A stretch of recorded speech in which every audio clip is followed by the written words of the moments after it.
500 miles of silence. There are bonds in this world that science cannot explain.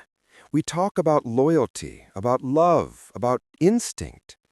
But what happened between an old carpenter named Arthur and a stray dog named Buster goes beyond biology. It is a story about a distance of 500 miles, about 70 days of hell, and about a promise that didn't need words. To understand the end of this story, we must first understand the beginning, because Buster wasn't just a dog, and Arthur wasn't just an old man. Arthur lived in silence. After his wife, Martha, passed away in 1998, the world became gray. He stopped going into town. He stopped fixing the fence. He was waiting to die. Until one Tuesday, he found a box on the side of the highway. Inside was a puppy, a scruffy, ugly thing with one ear bitten off and ribs showing through its skin. Arthur didn't want a dog. He wanted to be left alone. He gave the puppy some water and said, "Tomorrow you go to the shelter." But tomorrow never came. They saved each other. Arthur named him Buster. For 8 years, they were a single organism. Arthur knew exactly when Buster needed to go out. Buster knew exactly when Arthur's arthritis was acting up, and he would rest his warm head on the old man's knee to soak up the pain. They had a routine: coffee at 6 a.m., walk at 7, work in the shed until noon.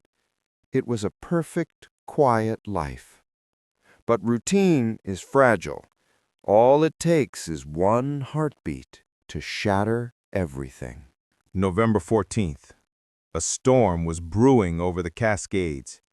Arthur was making toast when his chest tightened like a vice grip. He dropped the plate. It shattered. Buster didn't bark. He screamed, a sound Arthur had never heard before. When the paramedics kicked the door open, they found the dog standing over his master, growling, protecting him. They had to use a catch-pole to drag Buster away. Arthur's last memory was seeing his best friend being dragged out into the rain, fighting, twisting, desperate to stay. "I'll be back, buddy," Arthur whispered. But he couldn't keep that promise. Arthur was flown to a specialist heart center in Seattle, Washington, 500 miles north. Buster was thrown into the county shelter, cage 42. For a dog who had slept on a rug by the fire for 8 years, this was prison. The smell of bleach, the deafening chorus of barking dogs, the cold concrete floor. Buster stopped eating. The volunteers tried to coax him with treats. He wouldn't even look at them. He sat facing the north wall. He just stared at the concrete. He wasn't waiting to be adopted. He was calculating. On the 5th night, a careless volunteer didn't latch the gate properly. Buster didn't run immediately. He waited. He watched the shadows. And when the moon went behind a cloud, he pushed the gate open. He didn't run back to the empty house. He turned north, and he started to walk. How does a dog know? Scientists call it magnetic reception. Birds use it to migrate. But for Buster, it was simpler. He was following a thread, an invisible tether that connected his heart to Arthur's. He avoided towns. Towns meant people, and people meant cages. He chose the forest, the vast, unforgiving wilderness of the Pacific Northwest. The first week, he lost 5 pounds. He survived on rainwater and roadkill. His paws, soft from living indoors, began to crack and bleed. Nature is cruel to the domestic. 2 weeks in, Buster smelled something sweet. Berries. He was starving. But he wasn't alone. A black bear, waking from hibernation, claimed that patch. Buster froze. He was 40 pounds of bone and fur against 400 pounds of muscle. The bear roared, a sound that shook the trees. Any other dog would have run, but Buster was on a mission. He bared his teeth. He snarled with a ferocity that surprised even the bear. He wasn't fighting for food. He was fighting for Arthur. The bear hesitated and turned away. Even the wild beasts could sense this dog had a purpose that made him dangerous. By the second month, snow began to fall. Buster was limping. His left leg was infected from a cut. He collapsed on the porch of a cabin in the foothills. The owner was a woman named Sarah, a widow just like Arthur. She saw the shivering bundle of fur and opened the door. She fed him warm stew.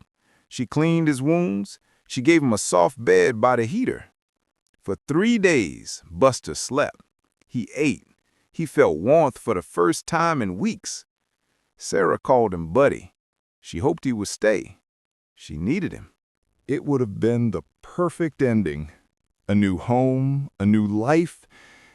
But on the 4th morning, Sarah found him standing by the door, whining, scratching at the wood. She opened it, thinking he needed to go out. Buster stepped onto the snow. He looked back at her once, a look of gratitude, a look of apology.